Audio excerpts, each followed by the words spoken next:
Excellent. So very good. Anyway. It's your question. All right. Well, likewise for you. I know you do a lot of work trying to raise money for good causes, and it sounds like you have to tap into wide networks to get the kind of money you need to do the work that you're doing. How do you approach it?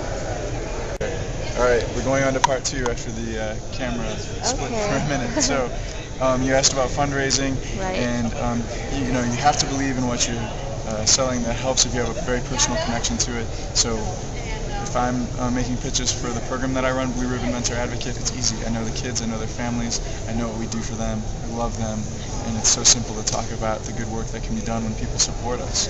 And the same has been true with Barack Obama. When I decided to raise $10,000 for Barack Obama, I was at a meeting to learn more about the campaign, and on the way back from Raleigh to Chapel Hill, I got on my phone and called every person in my phone book that I could get to in that 30 minutes and told them, I'm going to raise $10,000 for Barack Obama, and I hope you'll support me. And not everyone said yes right away, but a lot of people did. And the truth is, most people want to give money to help causes that they believe in, and you're actually providing them an opportunity to do that, which is something that they value.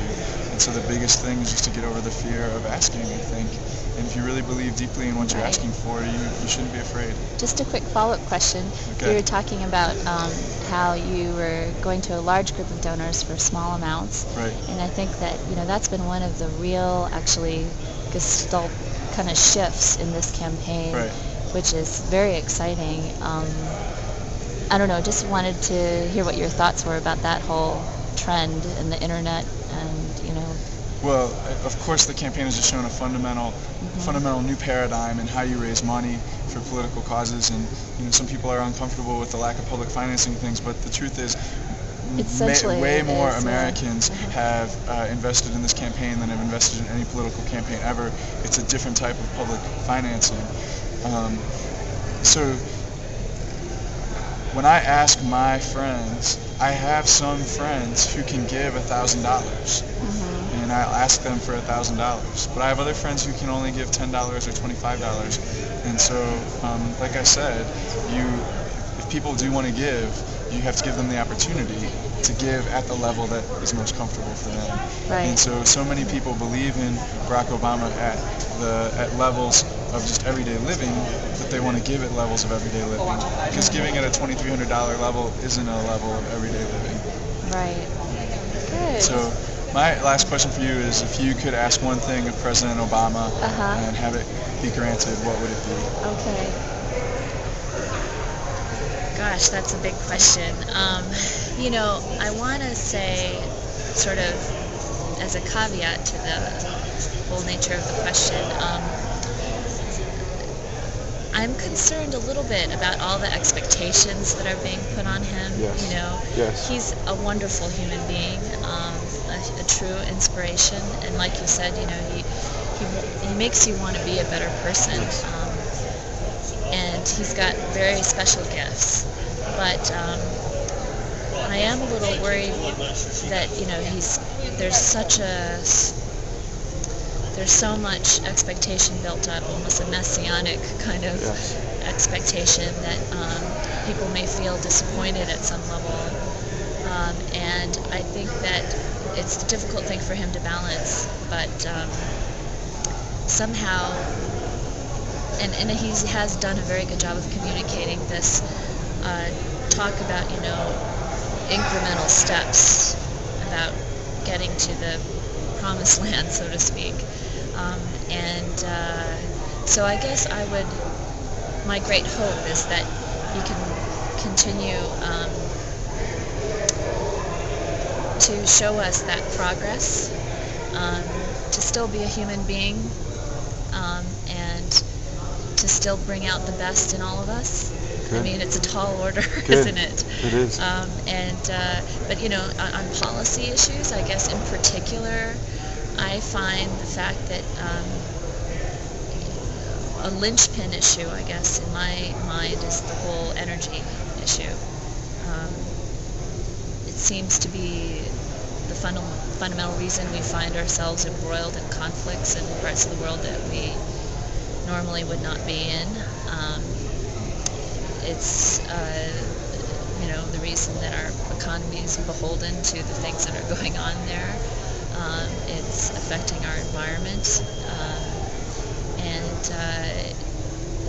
I think that is something that if an Obama administration can really address effectively, I think that would really be the one issue that would fundamentally change course for the nation and the world. Great. You get the last question. Okay.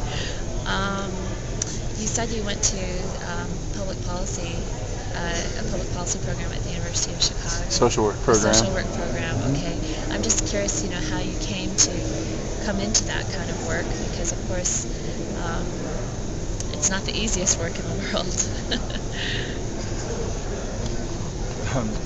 I've gotten a couple of biography questions when I've been doing these interviews, and it's interesting because I want to tie them in somehow to the purpose of being here at the convention, and I don't want these interviews to all be all about me, but sure. I'll do the best I can to answer your question.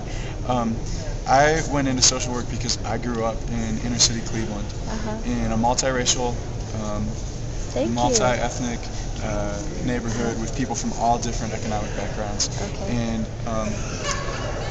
when I went to college and started to think about social issues and how our society worked, I decided that I really valued the experiences I had in a neighborhood like that, and that too few people live and have those types of experiences because we have so many things that stratify us. And to change that, to change the stratification, I chose to go to social work school because social work gives you so many different tools to make so many different types of change. And so in my work today, I'm able to do direct work with kids and families. I'm able to engage volunteers to connect with the kids and families from a totally different part of the community, so that those two groups are building relationships that knit together the social fabric of our community, building a much broader type of influence. And then I'm able to help the people who are our volunteers or our funders understand the experiences that our kids have, that poor kids, that black and brown kids have in school, in society, that what their families have. And when those people understand those experiences, I can engage them in advocacy, and we can change things at the systemic level. And so to be able to do all of those things in one job, it makes me feel like I'm able to do good work every day. That's wonderful. Great. That was a great question. Thank you. Thank you. So everyone, let's get together here. This is Joan Tao from Greensboro, another great person that you all ought to know. See you later. Thank you, Joan. Thank you.